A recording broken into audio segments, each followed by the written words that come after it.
Alden, all set na at malapit na mag-shoot ng Love Siargao mga kasembreros. Kath and Alden spotted no, na magkasama. Yan at marami pang items sa vlog na ito. May bagong endorsement bago yung ating major items mga kasembreros. Parang may bagong endorsement ngayon na ginagawa si Ma'am Catherine mga kasembreros. Posted ito ng isang admin kagabi sa kanyang TikTok account mga kasembreros. Palagay ko ito ay part ng kanyang para magkasunod lang sila ni Alden Si Alden nung nakaraan ay magkakaroon din ng shoot sa Alpha Pro Dog Food. Tapos si Ma'am Catherine naman ay sa NutriChunks, no? Na of course alam natin na dito parehong pagkain ng aso mga kasembreros. Dito ay naka-orange si attorney, tapos may hawak na aso mga kasembreros. So but correct me if I'm wrong kung throwback ito kasi wala ako nito sa record wala ako sa file. Tapos kakapost nun din kagabi ng isang admin mga kasembreros. So I'm supposing na ito po ay bago, no? Magkasunod talaga parati yan sila ni Alden kasi nga isa lang yung team na gumagawa ng Alpha Pro Dog Food na shoot at saka ng NutriChunks. Tapos ito sobrang nito, parang sinasabi niya na si Ma'am Catherine ang nag-cheat mga kasembreros na third party daw ni Mayor Mark Alcala. Sabi dito si Naybara na mismo nag-confirm June 2024 pa lang daw nanligaw si Mayor kay Lucena Superstar Bernardo Cath. May 2024 magka-date pa o May 2024 may ka-date pa or magka-date pa sina Lucena, sina Mayor Mark Alcala at Mika Reyes. July 2024 nagkita pa sila, so overlap yan. Third party legit si Catherine Bernardo ni Mayor Mark Alcala. So parang ito yung issue din ngayon, no? Ang daming likes sa TikTok, 2,755 likes mga kasembreros. Sa TikTok ito, posted ni 4-leaf clover mga kasembreros, no? So hindi ko lang alam kung ano. So minsan yung paggawa-gawa ng kwento ay tao dito pag nagbuhol-buhol na tsaka tao dito hanggat wala kasi nagsasalita ay tao dito hindi na malilinawan ang lahat. Nonetheless ay move on tayo na 14 hours ago post ni Arlinda Cabog, matulog na tayo, respect, no? Kath and Alden. Tapos picture ni na attorney at saka ni client doon nga sa kanilang tao dito sa kanilang official na endorsement shoot mga kasembreros. So dito ay nakahiga, no, sina attorney at saka si client. Tapos ito kahapon post ito ni Ma'am Donna May, the phenomenal love team Miss Catherine Bernardo at Alden Richards. So tapos pictures ni na Kath and Alden during premiere night ng Hello Love Again.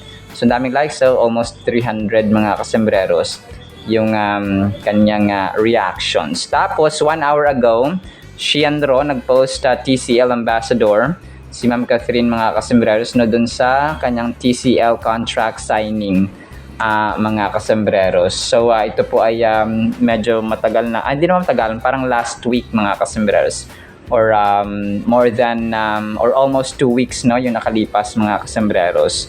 Tapos Joyce Fenyes kahapon niya pinost 1 day ago, Catherine Bernardo and Francine Diaz sobrang ganda pa rin kahit walang makeup. So ito po ay picture, parang lang, hindi naman comparison, parang in-appreciate niya yung beauty, no, ni na Catherine at saka ni Francine Diaz kahit walang makeup, no, parang no makeup challenge at saka medyo throwback, magkaibigan, no, close na close ito mga kasembreros, sina Francine Diaz at saka si Catherine Bernardo nga, no, mga kasembreros. So parang mag-ate ang dalawang ito. So si Francine rin siya, parang mayumi, no, parang malumanay din siya kung kumilos mga kasembreros. So pero po ito po ay somehow throwback lamang ng isang fan mga kasembreros kay Francine at saka kay Catherine. Tapos yun, major item tayo mga kasembreros. Kahapon, kagabi pala ito pinost or kanang umaga actually. yung pictures ni na Alden at saka ni although separate sila na pictures mga kasombrero, si Alden ay malapit na no, na all set sila para mag-shoot ng Love Siargao nga dito sa Surigao, Davao del Norte. This was posted by na Alden Nights Philippines 9 hours ago. Alden Richards, so malapit na Love Siargao. Hindi ko lang alam kung parang insinuation niya lang, parang something like that mga kasunso, po pwede rin. Tapos picture dito ni Alden na naka-black siya kasama itong si Kuya, parang crew or parang attendant boy. Baka nasa hotel sila nito no. Kasi yung kasama dito ni Nadine sa isang picture ay kasama rin yung si Kuya, yung kasama ni Alden. Tapos may kasama pa siyang guard at isa pang attendant boy mga kasembreros no. So wala rin ito sa hindi ito pinost ni Alden sa kanyang Instagram or sa any social media platform ni Alden. So insider din itong A-team no ni Alden, yung Alden Nights Philippines mga kasembreros. So yun, talagang nalalapit na ang kanilang taping mga kasembreros ng Love Siargao na tsak na aabangan din natin. So hindi pa ako makaget over dun sa 8.2 na ratings no ng Stars on the Floor nung kanilang second episode mga kasembreros. So second episode nila, pero dun nagsimula yung pinakaunang dance battle mga kasembreros. So yung una kasi nilang episode ay yun lang yung parang title launching no, grand launch mga kasembreros ng Stars on the Floor nga, na kung saan ay humataw ng todo si Soiti mga kasembreros. Tapos ito ang cute ng ginawa ng isang fan dito, si Alden yung naka-waiter, o hindi naman siya naka-waiter, parang long sleeve pa lang at saka neck ribbon ang nakalagay mga kasembreros sa kanyang leeg. Tapos siguro ay nagbibihis siya dito, tapos ginawa niyang animated no, naging cute. Parang ginawa niyang animation mga kasembreros yung picture ni Alden. Tapos very cute na may bigote yung naging outcome or kinalabasan ng edit niya mga kasembreros. So sobrang cute lang. Tapos isa sa mga major items natin, may nag-post dito ng pictures ng Kathden, naka-black sila mga kasembreros. Tapos sabi dito ay parang spotted sila na magkasama. Tapos yun nga as usual ay sobrang close ng Kathden dito mga kasembreros. Naka-black sila pareho, isa ay nakatalikod sila or naka-side view. Tapos yung isa naman ay nakaharap sila no mga kasembreros. Ang pagkakaalam ko talaga dito ay part ito ng kanilang Hello Love Again promo pa rin mga kasembreros no. Noong time ng pagpapalabas nga no ng Hello Love Again mga kasembreros. So pero yun, kasi ngayon mailap na sila sa camera mga kasembreros no. So ito po ay parang I'm supposing talaga na throwback mga kasembreros and mga Kathdinatics. So but correct me if I'm wrong sa aking analysis mga kasembreros, na ito po ay throwback photos lamang ng Kathden mga kasembreros. So yun po. Tapos kung of course na may update naman tayo sa kanilang Love Siargao na ito mga kasembreros. Tayo po ay magiging updated pa rin sa Love Siargao ni Alden nga. Tapos next item natin, pasegwehan ko ito no, kasi sobrang cute nito mga kasembreros. Si Donnie nagpost sa kanyang Instagram, parang si mama niya yata dito ay birthday, kaarawan niya mga kasembreros no. Tapos si dito, happiest birthday mama, the goat Mami Marisa. So yun, pareho pala silang February no, si Sir Donnie at saka si mama niya. So dito hindi na rin sila gaano magkakasama nito kasi may sariling condominium si Donnie. Tapos ngayon busy pa siya, nasa Amerika, projects no, kaliwat kanan mga kasembreros. So, ito yung dahilan, no? At saka si Sir Anthony Pangilinan kung bakit may Sir Donato. So, and natatouch ako dun sa isang interview na napanood ko. Sabi ni Sir Donnie, sabi niya, kung magkakaroon siya ng asawa, ay gusto niya kapareha ng ugali ng mama niya. So, grabe, no? Parang bihira yung gano'n na ideal girl at saka ideal woman niya talaga yung nanay niya, mga kasombrero. So, nakakatuwa lang. Tapos, isang picture dito, ay isang post ni Sir Donnie sa kanyang Instagram, ay yung parang behind the scenes, no, na behind the scenes nila sa kanilang shoot na movie na tayo sa wakas, mga kasembreros. So parang dito ay naabot-abot kunwari ni ni Donnie yung kamay ni Ma'am Delinda, mga kasembreros. This was posted by Star Cinema, tapos ni-repost ni Sir Donnie. Ang cute ng dalawang to, parang parang magkaibigan, magtropa, close mga kasembreros. So yun po, no, mga tayo sa wakas, no, directed by Direk Cathy Garcia Sampana. So kung kayo po ay gusto niyo pong manood. Tapos ang ABS-CBN News, pinost din po si Ma'am Catherine, no? 13 hours ago, Catherine Bernardo expressed her deep gratitude for her fans who respect her growth and stay by her side even during the not so good times.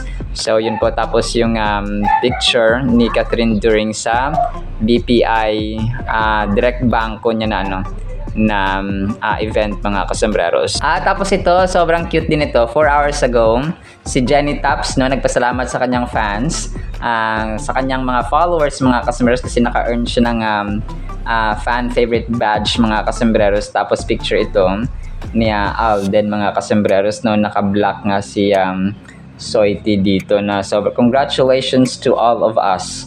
Ito yung kanyang pinost dito, mga kasembreros.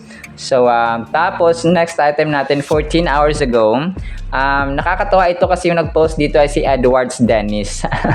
Yung kanyang Dennis ay isang N nga lang, mga kasembreros. So, parang teaser niya ito doon sa Someone Someday na teleserye or series, mga kasembreros, ni Kath and James Reid, mga kasembreros. So, sabi niya dito sa kanyang pinost, parang in-inform nilang, no, yung takbo ng parang teaser story, no, ng Someone Someday. Sometimes our nightmare comes dressed like a daydream. The life of a dating app CEO comes crumbling down when she befriends someone who comes into her life to exert revenge for sins of the past. Her family life is put into chaos as dangerous schemes and betrayals take center stage in a battle where nobody knows who the enemy is. So yun siya, no. Tapos nga, no, si Mama Salvador, yung kanyang magiging parang kontrabida dito, mga kasembreros, no, sa kanilang bagong teleserye. Tapos of course picture, parang edited picture ni na James Reid at saka ni Kath kasama si Ma Salvador, mga kasembreros. So yun po, talagang ewan ko lang kung ilang episodes itong dito ng kanilang serie na Someone Someday, mga kasembreros. Tapos next item natin, mga kasembreros, ito na naman yung Shanden. Shanden nila na pinagtatambal sina Shanti at saka si Alden Richards. So parang pinost nila yung batang pictures or mga bata pa sina Alden at saka si Chantal, mga kasembreros, no, or si Shanti. So maganda, no, para yung mata ni Shanti, mga kasembreros, so maganda rin siya.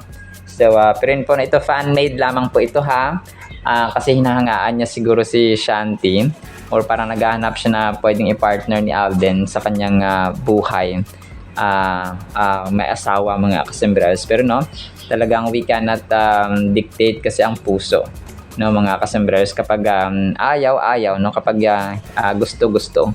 So ganun siya, we cannot force everyone to love someone, etc. So ganun po ang kasi mahirap, no, kasi kapag napipilitan lang, mga kasembreros, na dito na lalo nangyayari man ito generally sa ating mga tao, na sabi ni Alden, kapag pinipilit mo ang isang bagay ay hindi maganda yung outcome. lalong-lalo na sa pag-ibig mga kasembreros, kapag hindi pa hinog ang isang prutas ay hindi na siya masarap kainin, or it's either maasim, mapakla, no, at saka walang lasa. So mas lalo na po sa pag-ibig mga kasembreros, kapag ang tao ay pinipilit na ibigin ng isang tao, so hindi na siya totoong love mga kasembreros. So ganun. Nag-advise talaga dito, no, para akong DJ mga kasembreros. So pero yun po, no, kidding aside ay totoo naman po yun mga kasembreros, na ang tao, jowa mo, pinipilit mo na mahalin ka, so hindi na po yun true love, kasi nga pinuwersa, no? Dapat may willingness at bukal sa puso mga kasembreros. Kung pa, it should come naturally, no, yung pag-ibig mga kasembreros sa ating buhay. So yun po. Alright, so yan lang actually sa ating Kath Den at saka Donbell items. Sana po ipakinggan po natin ang try ko yung play to. Sa bagay, napanood yun na itong isa. So yan lang actually, no, sa ating Kath at Donbell items. Pakinggan po natin ang napakagandang salita po ng Panginoon at isang pinagpalang araw po sa bawat isa. Napakaganda po ng ating Word of God mga kasembreros. Ang title natin ay Huwag Kang Magalit. Bakit kaya, no? Proverbs chapter 3 verse 11, My child, don't reject the Lord's discipline and don't be upset. Ito na, huwag na tayo magalit or maging mad mga kasembreros when He corrects you. So tayo mga kasembreros, kapag pinapagalitan for example or tinatama, kinokorek yung ating mga maling gawa, most of the time or common na ginagawa natin ay parang ayaw natin, no? Parang ayaw natin ng correction. Harsh kumbaga pa sa pandinig natin yung correction, yung disiplina. Kasi pag sinabing disiplina, maaring papaluin ka or maaring iko-correct ka, kasi tatamaan talaga ang ego mo dito mga kasembreros. Kunwari, ito yung ginagawa mo, tapos i-oppose. O mali yan. No? Pag sinabing huwag magbisyo, huwag mag-alak, huwag sigrilyo, huwag mo na mag-jowa ng maaga, mag-asawa ng maaga, so tapos ganito ganyan. So parang sa atin na mag-aaral ka na mabuti, no? Yung yung mga paalala, yung mga disiplina mga kasembreros, na magkaroon tayo ng time sa Biblia, sa panalangin, and so on. Gayahin natin ng ganito, maging inspirasyon natin ng ganito, no? Gawin natin ang tama, and so on mga kasembreros. So nature nating tao, especially kapag kunwari parang akala mo tama ang ginagawa mo tapos mali pala, no?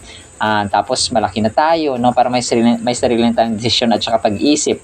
Tendency kapag matagal na natin ginagawa tapos akala natin tama, ay yun pala ay mali mga kasembreros.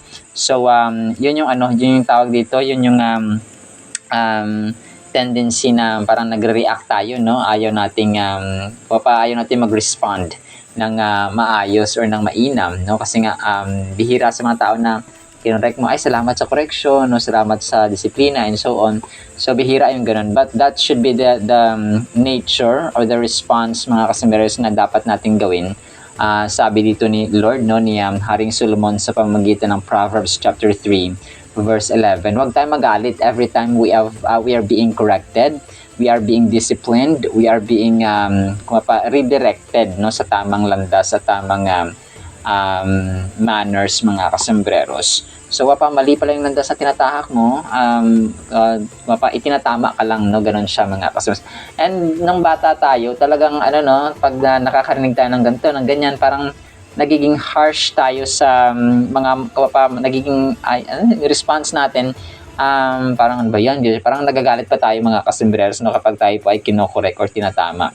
Pero hindi pala dapat ganun, kasi hindi lumalago yung tao individually at saka spiritually at saka physically, no, at saka emotionally. Kasi ang emotion kasi dito vulnerable. Kapag ang tao kunwari dito madaling magalit, madaling mainis, madaling magtampo. So yung mga tampuhin talaga natin na mga kakilala ay mahirap silang itama, mahirap silang i-correct, mahirap silang pagsabihan. So ganoon siya mga kasas. Pero hindi ganoon dapat ang gagawin natin, no? Or hindi yun yung tamang ugali mga kasas according dito sa kay Haring Solomon. So this verse from Proverbs holds a powerful message about the importance of accepting and learning from correction. Just like a loving parent disciplines their child out of care and concern for their well-being, our Heavenly Father does the same for us. So kagaya ng isang tatay, na isang nanay na dinidisiplina ang kanilang mga anak, no? mas lalo na po ang ating tatay sa langit. So, how He corrects us, no? Maraming forms yung reminders, yung disiplina ng ating Panginoon, mga kasombrero. So, unang-una, yung kanyang salita sa Holy Bible. So, every time we read the Bible, tapos nabasa natin na, ganito pala, no? Ganito pala. So, dapat pala maging gentle, maging loving, maging mapagpatawad, maging humble, maging kind, no? And so on, mga kasombrero, maging maawain. So, yun yung gawin natin. Kasi correction at reminder yun sa atin, mga kasembreros. So, wag nating i-oppose na imbis na maging kind, naging selfish tayo. So, ganoon, mga kasembreros. So, hindi po ganoon. Tapos, ang pwede pang isa pang way na magko-correct ang Diyos sa atin, yung gagamit siya ng tao, no? Especially yung ating mga magulang, no? Magre-remind yan, no? Tapos yung mga kapatiran natin sa church, yung mga pastor natin, for example, yung mga kapwa natin na nanampalataya, yung kapatid kuya natin, for example, yung kaibigan natin na Christian, for example, or kaibigan natin na mas experienced sa atin, no? So, yun yung mga ways ng Panginoon na kinokorek niya tayo, mga kasembreros. Tapos, yung konsensya, no? Yung through prayer, mga kasembreros, kung nanalangin tayo, tapos may bumubulong o parang conscience sa atin, mga kasembreros. Now, that's also one way of reminder, one way of God reminding us, mga kasembreros. So, ganun po siya, yung konsensya. Parang mali yung ginawa ko dun. Magsusorry nga ako. So, parang ganun na konsensya yun, mga kasembreros. Way yun ng Panginoon na kinokorek tayo. Tapos, yung pinakaayaw natin ay yung circumstance. Okay, magbibigay siya ng kunwari ng problema o ng trial. Tapos depende kasi depende sa kung ano i-correct ng Panginoon. Kunwari hindi ka dito. Ang pinakamalala dito, yung mga taong pasaway sa magulang na kunwari simula bata hanggang sa naging matanda na sila, hindi naman sa matanda, parang lumaki na sila na meron sa isip, ay lumalaban sila sa kanilang magulang. Okay, ang pinakamalala doon, mga kasembreros, kasi hindi yan e-epekto sa ngayon. Kapag ikaw na yung nagkaroon ng anak, nagkaroon ng asawa, nagkaroon ng partner, ay doon mo maranasan na parang sumpa ito kasi dati dati ay lumalaban ako sa parents ko, no, so ganito. So yun yung pinakamalala, kasi kapag inaaway talaga natin yung ating mga magulang, mga kasembreros, malala po talaga ang aabutin nating sumpa, mga kasembreros, sa ating sa later days ng ating buhay. So kasi marami ako nakita na dati nilalabanan nila yung kanilang magulang. So nung sila nag-asawa, binigyan sila ng Diyos, no, or inalaw ng Diyos na magkaroon sila ng asawa na lasinggero, yung isa naman ay ina-underdog siya, no. So ganoon. So talagang if I were you, talagang mahalin natin yung ating mga magulang, mga kasi iba talaga yung impact when it comes to correction ng Panginoon. Hindi na siya correction, it's a form of consequence na tayo po ay lumalaban sa ating magulang, no. Talagang it's really a big no-no, mga kasembres. So we can learn valuable lessons that shape our character and faith by humbly accepting and reflecting on the ways in which God corrects us. So ganoon siya, mga kasembres, no. Talagang napakahalagang lessons ang ating matututunan dito kapag tayo po ay dinidisiplina at kine-correct. No? The verses directive to not despise the Lord's discipline urges us to embrace correction as a form of divine guidance rather than viewing it as punitive measures. Furthermore, the admonition to not resent His rebuke highlights the dangers of harboring bitterness and a hardened heart in response to correction. So yun nga, no, huwag maging matigas yung ating puso, yung ating isipan, mga kasembreros, especially kapag tayo po ay tinatama, no, ng ating Panginoon and ng ating mga magulang. Kasi yun yun nga, sabi natin, sabi ng merong sumpa, may kalakip na consequence, mga kasembreros. When we face discipline from God, we can respond humbly by recognizing it as an act of love when our Heavenly Father. So, from our Heavenly Father. So, parati nating tatandaan na ang discipline at saka ang disiplina, yun? Love at discipline, yun sila, connected yun sila, mga kasembreros. And discipline is the highest form of love. Kasi nga ayaw mong mapariwara, ayaw mong maligaw ng landas, ayaw mong mapahamak ang taong kinokorek mo. Kung kaya tinatama mo siya, nire-remind mo siya, mga kasembreros. So, ganoon po siya. Kasi nga, ang iniisip kasi ng tao, ng bata, for example, kapag kinokorek siya, kapag nidisiplina siya, ay hindi siya mahal na magulang niya. Actually, the opposite way, no? Kapag tinatama, kinokorek tayo, ay ang tawag dito, ibig sabihin po ay mahal tayo ng taong nagko-correct sa atin or nagdidisiplina sa atin. We can acknowledge that His discipline is for our own good, to mold us into His likeness and to lead us towards a path of righteousness. Embracing this perspective allows us to respond with gratitude and reverence, understanding that God's correction comes from a place of infinite wisdom and care for our spiritual well-being. So yun siya, mas lalo na kapag kinokorek tayo ng Panginoon, no? Kasi ibig sabihin nun ay mahal tayo ng Diyos. Radical love ang Diyos, mga kasembreros, and ganoon dapat yung i-possess natin. Radical love means ang tama ay tama, ang mali ay mali. You appreciate people when they do good, tapos you discipline or remind them, you correct them or rebuke them when they do bad or mali, mga kasembreros. So ganun dapat yung uri ng pag-ibig or disiplina na meron ng isang magulang, especially no, ng isang parent, mga kasembreros. Kasi ang nangyayari kapag ang tao ay hindi siya soft-hearted when it comes to discipline or rebuke, mga kasembreros, ay dito, yun yung magiging dahilan ng pag-respond niya ng mali. Okay? Bakit niyo ako yan? Ganito ganyan. So, wag pabayaan niyo ako. So, ganun siya.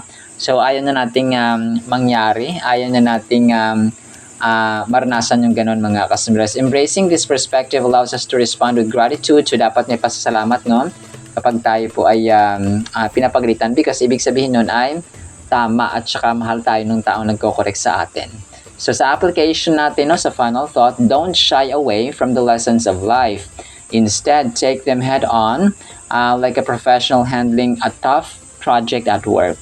Embrace the corrections with an open heart and a growth mindset, treating each challenge as a stepping stone towards a better version of yourself, much like how a dedicated parent nurtures their child to become their best. So yun siya, no? Parang isang trainer, no? Tinitrain ka, tinatama yung mali mo, kinokorek yung mali mo so that magiging better individual or employee ka, mga kasombrero, sa iyong trabaho. So ganoon po siya. Mas lalo na po ang ating Diyos na walang ibang ginawa kundi mahalin tayo ng immeasurable love, mga kasombereros, unconditional love na nagmumula sa ating Diyos na makapangyarihan sa lahat.